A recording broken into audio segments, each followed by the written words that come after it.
크리스티안 라kov스키. 여러분들 아마 처음 듣는 이름일 거예요. 이 사람이 누구냐면 1938년에 소련에서 있었던 대숙청 때 그 스탈린 체제를 전복시키려는 음모를 꾸몄다는 혐의로 체포된 그 공산주의자예요. 근데 이제 이 라kov스키 이 사람이 이제 트로츠키주의 분파에 속해 있었는데 이 트로츠키파에 속해 있던 사람들이 이제 30년대 후반에 스탈린이 일으킨 대숙청에서 총살당했죠. 트로츠키가 로스차일드랑 연관된 건 다들 아실 거예요. 1917년 3월에 이제 트로츠키가 미국 뉴욕에서 러시아로 떠날 때 그 로스차일드 사람이었던 제이콥 쉬프가 자금 지원을 했던 것. 이거 뭐 유명하죠. 어. 그리고 이제 재밌게도 트로츠키는 자기 자서전에서 프리메이슨이나 일루미나티에 대해서 언급을 해요. 그 부분을 그대로 읽어드릴게요. 내가 프리메이슨에 관심을 갖게 된 것은 바로 그 시기였다. 18세기에 프리메이슨은 혁명의 선구자였던 일루미나티의 영향으로 전투적인 계몽 정책을 표현하게 되었다. 프리메이슨은 루이 16세를 처형하는 데 사용된 단두대를 발명한 기우틴 박사를 회원으로 삼았다. 남부 독일에서 프리메이슨은 공공연하게 혁명적인 성격을 띠고 있었던 반면 러시아의 예까체리나 여제 궁정에서는 귀족과 관료의 위계 질서를 반영하는 가장 무도회였다. 그러니까 이제 프랑스나 남부 독일 아마 바이른 말하는 것 같은데 이런 어떤 서유럽의 프리메이슨들에 비하면 러시아의 프리메이슨은 온건했다 이런 소리죠. 그런 소리고 한 구절 더 읽어보면 나는 마르크스 경제학을 연구하기 위해 프리메이슨에 관한 연구를 중단했다. 프리메이슨에 대한 연구는 나의 가설에 대한 일종의 시험으로 작용했다. 나는 이것이 나의 지적 발달 전체 과정에 영향을 미쳤다고 생각한다. 이게 이제 그 1975년에 나온 트로츠키의 자서전 마이 라이프의 표지예요. 하드커버는 1930년에 나왔는데 75년에 이제 펭귄북스에서 페이퍼백으로 다시 출간했어요. 이 책에 나오는 구절이에요. 재밌죠? 다시 아까 그 라코프스키로 돌아와서 이 라코프스키는 10월 혁명 후에 볼셰비키 당에 가입했고 레닌이 이제 1919년에 이 라코프스키를 소비에트 우크라이나 인민위원회의 초대 의장으로 임명해요. 그래서 이제 이 크리스티안 라코프스키가 1917년부터 1922년까지 진행된 러시아 적백 내전 기간 동안에 이 소비에트 우크라이나 인민위원으로 이제 그 우크라이나의 그 볼셰비키 영토를 유지해내죠. 이 사람이. 그리고 이제 그 이후에 1925년에는 프랑스 주재 소련 대사로 임명돼서 프랑스로 가요, 이 사람이. 그래서 1927년 가을에 다시 소환돼서 소련으로 돌아오기까지 프랑스에서 지내고, 이제 27년에 소련으로 돌아온 다음에 이제 30년대 대수청 기간에 체포돼서 이제 루비앙카에서 신문을 받게 되죠. 이 크리스티안 라코프스키를 신문했던 신문가는 스탈린의 가장 영리한 요원 중 한 명이었던 가브리엘로 알려진 가브리엘 꾸스민이었어요. 이 라콥스키는 뭐지 상당히 많은 걸 알고 있는 중요한 인물이었고 그래서 이제 이 꾸스민이 진행한 신문은 폭력적인 방식 대신 좀 부드러운 방식으로 이루어졌어요. 이 신문에 이제 그 호세 란도프스키 박사 이 사람도 이제 배석했는데 이 란도프스키가 이 신문의 내용을 문서화했어요. 이 란도프스키 박사가 그 신문에 협조적으로 나오도록 라콥스키의 그 와인잔에다가 마약을 넣었는데, 그러니까 와인을 마시면서 신문했으니까 상당히 부드럽게 한 거죠. 루비앙가에서는 보통 상당히 폭력적으로 하는데 이 사람한테는 되게 부드럽게 한 거죠. 근데 이제 신문은 자정에 시작돼 가지고 다음날 아침 7시까지 한 7시간 정도 이제 진행됐고 프랑스어로 진행됐어요. 프랑스어로. 이 크리스티안 라콥스키가 그 젊은 시절에 프랑스에서 의학을 공부했고 또 아까 얘기했듯이 이제 프랑스 주재 소련 대사로 25년부터 1927년까지 근무했기 때문에 이 사람이 프랑스어가 더 편한 사람이에요. 그래서 프랑스어로 신문이 진행됐고 이 신문 내용은 이 벽 뒤에 숨겨놓은 녹음기에 다 녹음이 됐어요. 그래서 이제 그 신문했던 쿠스민이 란도프스키 박사한테 이 녹음 내용을 러시아어로 번역해서 두 부로 문서를 만들어라. 두 부. 한 부는 자기가 갖고 다른 한 부는 이제 스탈린한테 보내기 위해서. 근데 이제 이 란도프스키 박사가 이 두 부 말고 한 부를 더 사본을 만들어요. 그러니까 자기가 소유하려고 만든 거죠. 근데 이게 이 란도프스키 박사가 만든 사본이 2차 대전 기간에 독일군을 지원하러 이제 나섰던 자원병 스페인 부대에 의해서, 그러니까 스페인 프랑코가 스페인이 공식적으로 그 독일 바르바로사 정책 오퍼레이션 바르바로사 독일을 침공했던 그러니까 소련을 침공했던 독일 작전에 공식적으로 참전한 건 아니고 자원병 부대를 보냈어요, 스페인에. 어차피 이제 그 스페인의 파시스트 정권인 프랑코도 히틀러랑 좀 지원을 많이 했죠. 게르니카 폭격이나. 그러니까 히틀러한테 신세진 게 있기 때문에 자원병 부대를 이제 러시아에 보냈는데, 이 자원병 부대가 빼제르부르크에 있던 그 오두막에서 이 문서를 발견해요. 그 오두막에 이제 그 란도프스키 박사, 이 란도프스키가 그 오두막에 죽어 있었어요. 근데 거기서 이 문서가 발견이 돼요. 그래가지고 이제 그 발견된 문서가 1949년에 스페인에서 이제 출판이 됐고, 그 후 또 좀 시간이 지난 다음에 영어로도 번역이 돼서 레드 심포니란 제목으로 이제 출간이 됐고요.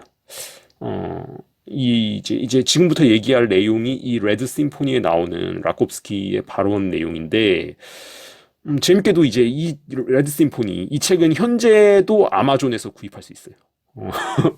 관심 있는 분들은 한번 뭐 구해서 읽어보세요. 이 라콥스키의 신문은 1938년 1월 26일 심야에 이루어졌고, 이 신문에서 이제 라콥스키는 진실을 밝힘으로써 신뢰를 얻지만 일부는 생략하는 전술을 구사한 것 같아요. 그러니까 진실을 밝힘으로써 어떤 신뢰는 받지만 그 진실을 완전히 드러내지는 않는 그런 전술을 좀 구사한 걸로 보이고, 이 라콥스키가 이제 마약을 타는 와인을 마셨기 때문에 이제 거기에 취해서 좀 혀가 풀린 상태로 여러 가지 인상적인 얘기들을 해요. 이제 라콥스키가 했던 얘기들을 좀 그대로 이제 읽어드리면, 돈은 권력의 기초다. 그런 말을 하고, 로스차일드 가문은 중앙은행 시스템 덕분에 돈을 만들어낼 수 있다. 뭐 그런 말을 하면서, 혁명은 로스차일드와 그의 동맹자들이 전체주의적 세계 질서를 수립함으로써 이 독점 체제, 화폐를 발행할 수 있는 독점 체제를 보호하고 확장하려는 시도다. 이런 말을 해요.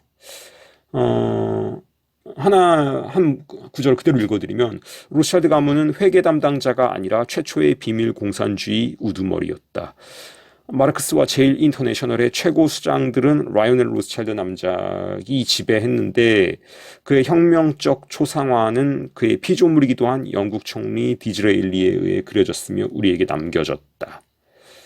이렇게 이제 이 사람이 말을 했는데, 이 사람이 언급한 디즈레일리, 벤자민 디즈레일리, 이 사람이 이제 영국의 총리였죠. 1874년부터 1880년까지 영국 총리였던 사람인데, 그러니까 19세기 영국 총리였던 사람인데, 이 사람이 이제 유대인이었고, 라이언 로스차일드랑 친했어요. 이 사람이 코닝스비라고 소설을 썼어요. 벤자민 디즈레일리가 소설을 썼는데, 이 코닝스비에 이제 등장한 인물 중에 시도니아라고 있어요. 시도니아. 이 시도니아가 라이오넬 로스차일드를 모델로 만들어진 인물이다. 그렇게 이제 보통 얘기하고, 이 소설에서 코닝스비, 그러니까 영국 수상이었던 벤저민 디즈레일리가 쓴 소설에서 시도니아가 이런 말을 해요. 나의 개인적인 허락 없이 영국 정부는 어떠한 재정적 사업도 할 수 없다. 소설에서 시도니아가 이런 말을 하는데, 이 시도니아가 이제 그 라이오넬 로스차일드를 모델로 만들어진 인물이고, 다시 라콥스키로 돌아가서 이 라콥스키는 뭐라고 얘기하냐면은, 이 라이오넬 로스차일드의 아들 나다니엘 로스차일드가 이제 그 기독교 정교회 국가인 제정 러시아의 로마노프 왕조를 무너뜨릴 필요가 있다고 이제 느꼈고, 그래서 자신의 대리인인 제이콥 쉬프를 통해서 러일 전쟁 때 일본에 자금을 지원했다. 뭐 그런 말을 해요. 그러면서 그 후 1차 세계대전이 일어났고 1917년 이제 볼셰비키 혁명이 발생하자 볼셰비키의 자금을 지원했다. 그런 얘기를 하면서 그 자금 지원 과정에서 라콥스키 본인이 이제 스톡홀름에서 러시아로 들어가는 자금 이체에 직접 관여했다. 이제 그런 얘기도 해요. 그런 얘기하면서 이 라콥스키는 원래는 이제 트로츠키가 소련의 지도자가 될 예정이었다고 말해요. 트로츠키가. 트로츠키 본인이 이제 유대인이었고, 그 로스차일드의 최측근 중에 한 명이었던 은행가 아브라함 지보톱스키의 이제 딸 나탈리아 쉐도바랑 결혼을 했어요. 트로츠키가. 그 로스차일드 사람인 은행가 지보톱스키의 딸 나탈리아 쉐도바랑 트로츠키가 결혼을 했고, 그래서 이제 그들의 일원이 됐다. 이제 이렇게 봐요. 근데 이 레닌이 죽은 후에 레닌 사후에 이제 예상치 못하게 이제 스탈린이 권력을 잡게 되죠. 그러면서 이제 그 트로츠키가 어떤 밀리게 되고 나중에 이제 러시아 밖으로 쫓겨나고 멕시코에서 이제 나중에 이제 암살당하죠. 근데 라콥스키는 스탈린을 이 보나파르트주의자라고 봤어요. 그러니까 이게 뭔 소리냐면은 이 프랑스 대혁명도 이제 그 프리메이슨이랑 일루미나티가 일으킨 거 아시죠?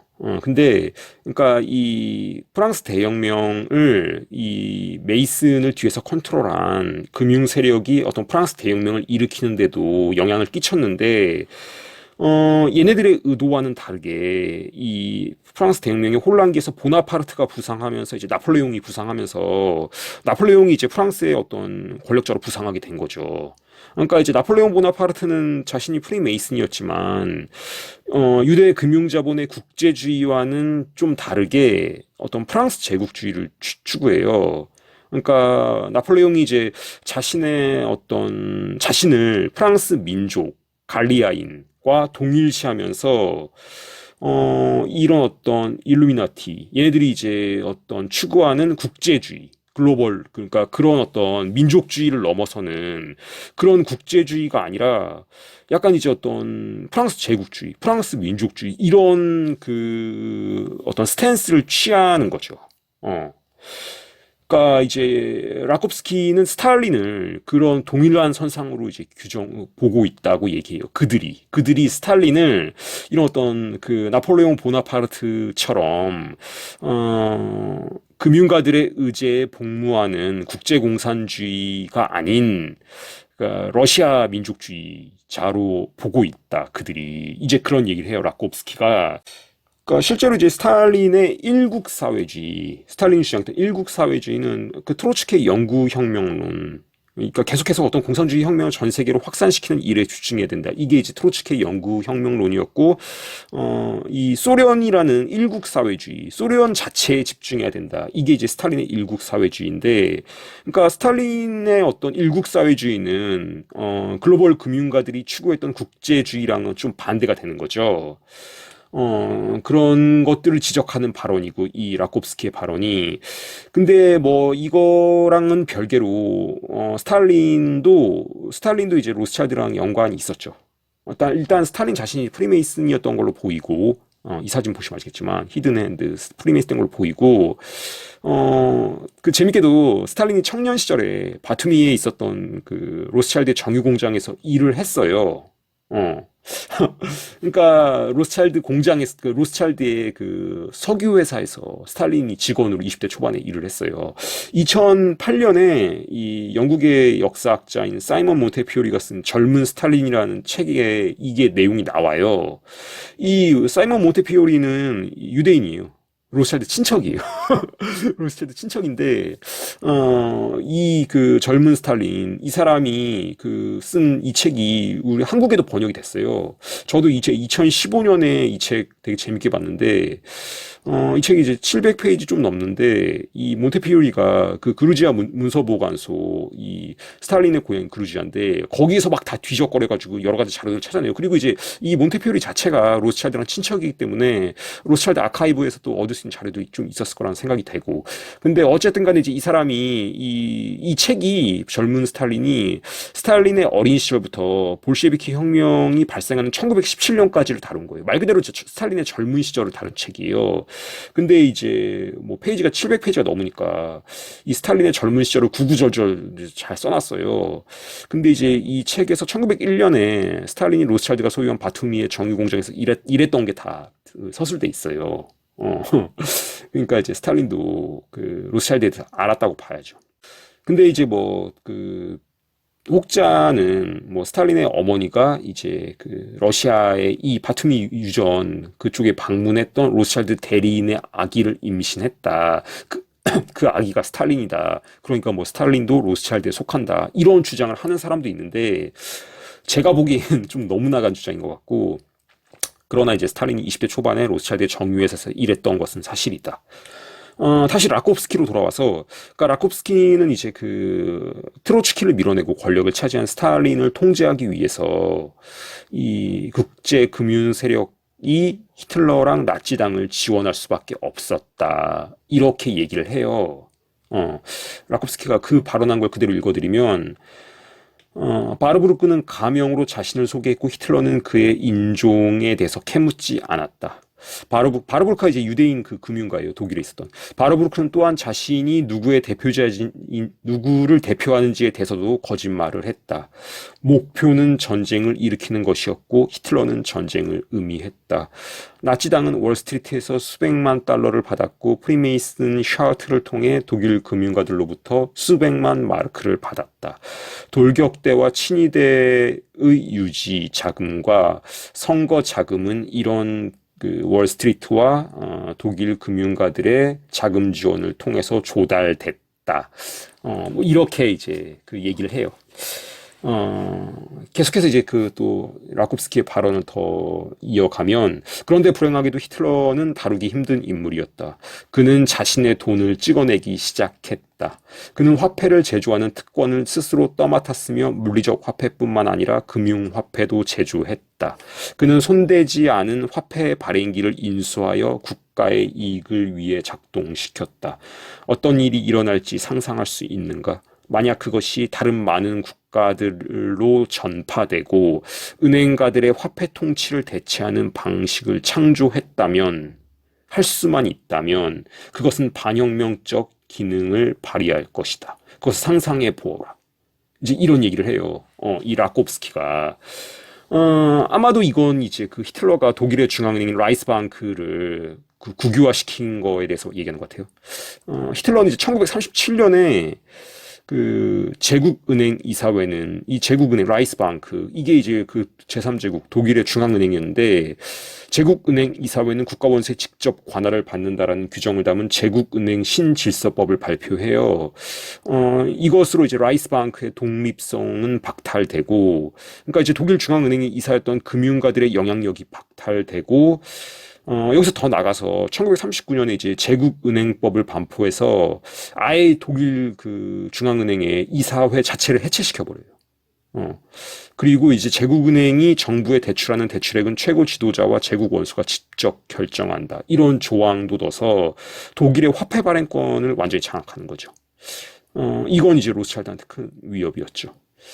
그러니까 이런 어떤 히틀러가 했던 그 독일 중앙은행의 국유화, 이거에 대해서 이제 라콥스키가 얘기한 거고, 다시 이제 라콥스키로 돌아와서 이 라콥스키의 신문관이었던 꾸즈민이 이제 물어봐요. 그들은 누구인가? 그들은 누구냐?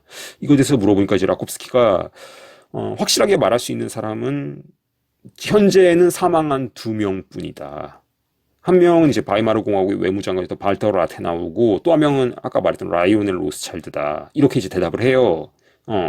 라테나우랑 이제 로스차일드, 이 두 사람만 확실하게 그들의 일원이라고 말할 수 있다. 이제 이렇게 대답하니까 꾸즈민이 다시 이제 그 프랭클린 루즈벨트, 그 당시의 미국 대통령, 이 프랭클린 루즈벨트도 그들 중 한 명이냐 이렇게 묻자 이제 라콥스키는 그가 그들 중 한 명인지 아니면 그들에게 종속된 사람인지 그건 모르겠다. 그러나 내 생각에 그는 자신의 사명을 의식하고 있는 것 같다. 이렇게 이제 대답을 해요. 그런 다음에 이제 라콥스키는 스탈린에게 그들과 협력할 것을 제안해요. 그 부분을 읽어드리면 첫 번째 조건은 그가 트로츠키주의자들에 대한 처형을 중단하는 것이고 그 다음에는 형식적 공산주의와 실제 공산주의를 나누는 몇 가지 영향권이 확립될 것이다. 계획이 지속되는 동안 한동안 상호 도움을 위한 상호 양보가 있을 것이다.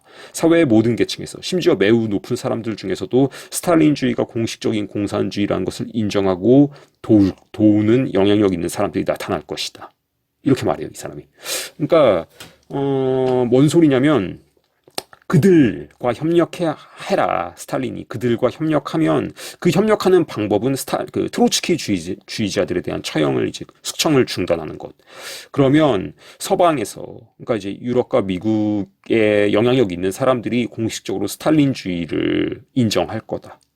도울 거다. 스탈린주의를 인정할 거다. 이런 얘기인데 실제로 이제 2차 대전 기간 동안 미국의 루즈벨트가 그렇게 했죠. 그렇게 했죠. 그리고 이제 처칠은 뭐 마지못해 그런 척 하면서 그렇게 했고. 그러니까 이제 스탈린이 이 라kov스키를 통해서 제안된 글로벌 금융 세력의 어떤 그 협조 요청, 동맹 요청 이런 걸 뭐 받아들였다고 봐야겠죠. 마지막으로 이제 라kov스키는 공산주의와 자본주의를 혼합하려는 어떤 그들의 계획을 이제 설명해요. 라kov스키가 말한 걸 그대로 읽어드리면 모스크바에는 공산주의가 있고 뉴욕에는 자본주의가 있다. 그것은 명제와 반명제와 같다. 분석해보자. 모스크바는 주관적 관점에서는 공산주의이지만 객관적으로는 국가 자본주의다. 뉴욕은 주관적 관점에서는 자본주의지만 객관적으로는 공산주의다. 종합해보자면 자본주의와 공산주의는 혼합될 것이다. 국제 금융에 의해, 글로벌 금융에 의해. 이렇게 이제 얘기하고, 공산주의의 경우 국가가 기업을 소유하고 은행가들이 국가를 소유한다. 자본주의의 경우 은행가들이 기업을 통제하고 기업이 국가를 통제한다. 서구는 소비에트 러시아와 유사한 정치적, 문화적 독점이 증가하는 독점 자본주의로 나아갈 것이다. 이제 이렇게 얘기를 했어요. 인상적인 발언이죠. 그러니까 정반합. 자본주의라는 정과 공산주의라는 반을 통해서 합을 이루겠다. 우파라는 정과 좌파라는 반을 통해서 합을 이루겠다. 이런 얘기죠. 근데 이제 현재 미국이나 유럽의 상황을 보면 이 크리스티안 라kov스키가 얘기했던 일들이 이루어지고 있는 것 같죠. 이것이 더 노골화되면 주류 미디어와 주류 역사학 교과서를 그대로 믿는 가장 순진한 사람들도 뭔가 이상하다. 이거 뭔가 이상하다. 이렇게 말하게 될 거다. 진실과 거짓 채널을 사랑해주시는 구독자님들, 진심으로 감사드립니다. 잘 아시겠지만 요즘 이 진실을 얘기하는 유튜브 채널들이 하나, 둘 수익 창출 금지당하고 있죠. 얼마 전에 이제 구독자 12만 명이 넘는 그 스콧님의 이제 인간과 자유 채널도 수익 창출이 금지돼서 이제 광고가 안 붙고 채널 멤버십 회원들도 다 해지되는 일이 있었고요. 앞으로 이제 이런 일들이 점점 더 많아질 것으로 보이고, 제 채널도 이제 이 채널이랑 대피 채널 합쳐서 지난 1년 반 동안 9번 채널 정지를 당했어요. 다행히 이제 올 5월부터 현재까지 6개월 넘게 이제 그런 일이 없었는데, 뭐 그것까지는 별개로 이 채널을 통한 수익 창출은 쉽지 않을 거라고 생각해요. 일단 그러려면 현재 채널에 올려진 영상 중에 상당 부분은 내려야 되고, 신규 영상을 제작할 때도 민감한 것들은 일단 피하고 또 계속 자기 검열을 해서 스스로 검열을 해서 안전한 수준으로 영상을 만들어야 되는데, 그렇게 하고 싶지 않아서 이제 수익 창출 신청 자체를 안 했어요, 저는. 근데 이제 감사하게도 구독자님들 중에서 많은 분들이 제 블로그를 방문해 주시고, 블로그에 달린 광고를 클릭해 주셔서, 블로그를 통해서 한 달에 4만 원, 많을 경우에는 5만 원 정도, 5만 원 조금 넘게 이 정도로 이제 수익이 발생하고 있어요. 블로그 광고 눌러주신 분들께 이 자리를 빌어서 감사드립니다. 감사드리고 블로그에는 이제 진실과거짓 채널과 동일한 영상들을 올리고 또 이제 유튜브에는 올리기 힘든 영상들을 블로그에 올리고 있으니까 블로그 아직 안 가보신 분들은 한번 블로그 방문해 주셔서 뭐 거기 올려진 영상들도 보시고 광고도 한 번씩 눌러주시길 좀 부탁드리고요. 블로그 주소는 댓글에 링크 걸어둘게요. 그리고 이제 저는 전업으로 글을 쓰고 있는 작가고, 올해로 이제 11년째 전업 작가로 살고 있어요. 뭐 아시겠지만 전업으로 글을 쓰는 게 쉬운 일이 아니에요. 저는 이제 전업 작가 되기 전에 4년 동안은 직장 생활 했는데, 직장 생활 할 때 버는 돈에 비하면 전업으로 글 써서 버는 돈은 비교가 안 돼요. 비교가 안 될 정도로 적고, 일단 이제 고정적으로 월급이 들어오는 게 아니고, 뭐 책 나오면, 뭐, 그리고 이제 강연이나 뭐 세미나 진행, 이런 게 있으면 수입이 발생하는 구조니까, 뭐 이제 어떤 직장 생활 할 때 버는 거랑 비교가 안 되죠. 근데 뭐 그래서 이제 소비를 최소화하고 딱 필요한 곳에만 이제 지출을 하면서 굉장히 이제 절약해서 생활하고 있어요. 그리고 이제, 뭐 이렇게 사는 삶이 뭐 어떠냐, 뭐 이렇게 물어본다면, 저는 뭐 이제 좋아요. 예. 그러니까 직장 생활하면서 돈 많이 벌 때보다 지금이 더 좋아요. 그러니까 이게 진짜로 어떤 시간을 내가 하고 싶은 일에다가 이제 온전히 쓸 수 있다. 이게 너무 좋고, 돈은 좀 없어도 돈 많이 벌 때보다 훨씬 더 만족스러워요.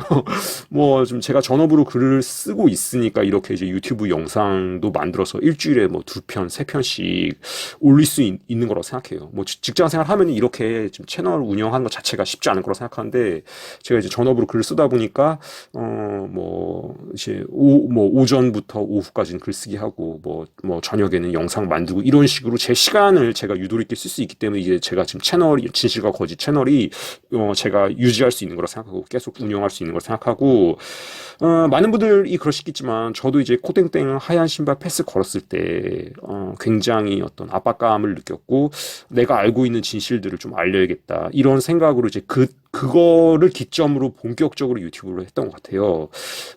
그러면서 이제 한 분 한 분 구독자가 늘어서 이제 5천 명을 바라보는 수준까지 이제 왔는데, 감사드리고, 뭐 아시겠지만 영상을 만드는 데는 많은 시간과 비용이 들어요. 뭐 제가 아까 라콥스키 언급하면서 이제 소개했던 레드 심포니 이런 책은 아예 국내에 이제 출간이 안 됐어요. 이런 자료들을 구하는 데는 이제 비용도 들고, 그러나 이제 시간과 노력과 비용이 좀 들더라도 많은 분들이 진실을 알고 자기 자신을 지키고 또 사랑하는 사람들을 지키고 이러는데 이제 조금이나마 도움이 될 수 있다면 제가 지금 하고 있는 일들을 계속해서 이제 아주 기쁜 마음으로 할 거고, 이 일을 이제 지속함에 있어서 여러분들의 작은 후원이 있다면은 제가 더 많은 정보들을 얻고 영상으로 만들어 전달하는데 큰 힘이 될 것 같아요.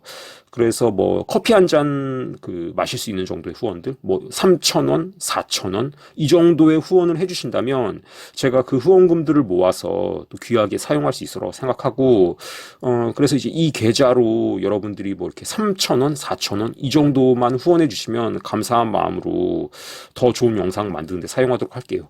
그리고 이제 한 가지 또 제가 생각하고 있는 거는 3만 원 이상, 3만 원 이상. 저는 3만 원이 적은 돈이 아니라고 생각해요. 3만 원 이상을 후원해 주시는 분은, 그 후원해 주신 분이 원하신다면 제가 이제 그분과 줌으로 1대1로 만나서 한 2시간 정도 대화 나누는 시간을 가질까, 이런 것도 생각 중이에요.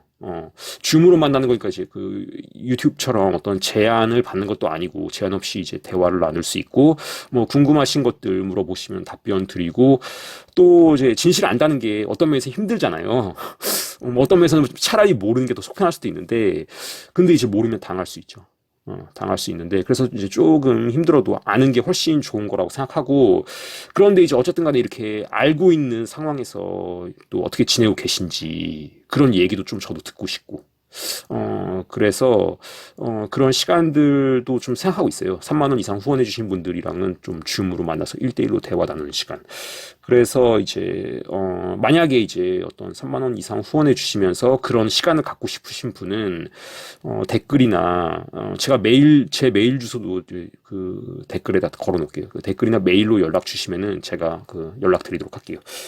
그리고 뭐 이제 요즘 경제도 어렵고 물가도 계속해서 오르면서 뭐 3,000원, 4,000원 후원해 주신 것도 쉽지 않을 거라고 생각해요.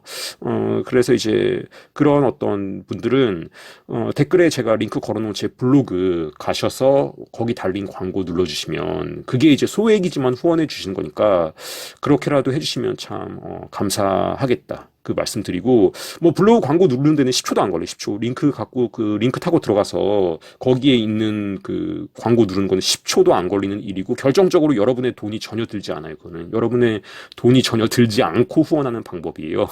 그래서 이제 그렇게 해주시는 분들 덕분에 뭐 하루에 450원, 뭐 500원, 많을 경우에는 뭐 1,800원, 2,000, 뭐 700원 이렇게도 수익이 발생해요. 그렇게 이제 그런 블로그 클릭해 주신 분들의 수익을 모으면 뭐 한 달에 4만 원도 되고 많을 경우엔 5만 원도 되고 해요. 그래서 실제로 그 돈으로 제가 지금 전기요금이랑 인터넷 요금 이런 거 내고 있으니까 그 돈이 영상 만드는데 사용되고 있는 거예요. 그래서 여러분들의 작은 후원이 그 채널에 큰 힘이 된다 말씀드리고 진실과 거짓 채널 아껴주시고 응원해주시는 구독자님들께 다시 한번 감사한 마음 전합니다. 감사합니다.